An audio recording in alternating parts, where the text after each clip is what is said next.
بسم اللہ الرحمن الرحیم۔ السلام علیکم ورحمۃ اللہ وبرکاتہ۔ میرے عزیز بھائیوں و سامعین، آج ہم ایسے کلمات پڑھیں گے جس کو اگر آپ پڑھ لیں تو آپ جو بھی دعا مانگیں گے وہ قبول ہوگی۔ آپ دعا غلط طریقے سے مانگتے ہیں اس لیے قبول نہیں ہوتی۔ دعا میں خشوع و وضو یہ لازمی ہے،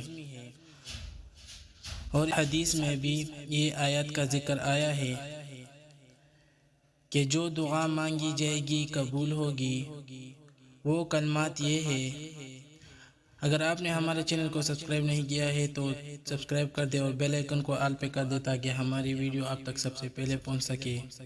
تو کلمات یہ ہے: لا الہ الا اللہ واللہ اکبر، لا الہ الا اللہ وحدہ لا شریک لہ، لہ الملک ولہ الحمد وہو علی کل شیء قدیر، لا الہ الا اللہ ولا حول ولا قوت۔ اس دعا کے پڑھنے سے آپ کی ساری دعائیں قبول ہوگی، جو بھی آپ مانگو گے وہ اللہ تعالیٰ عطا فرمائے گا۔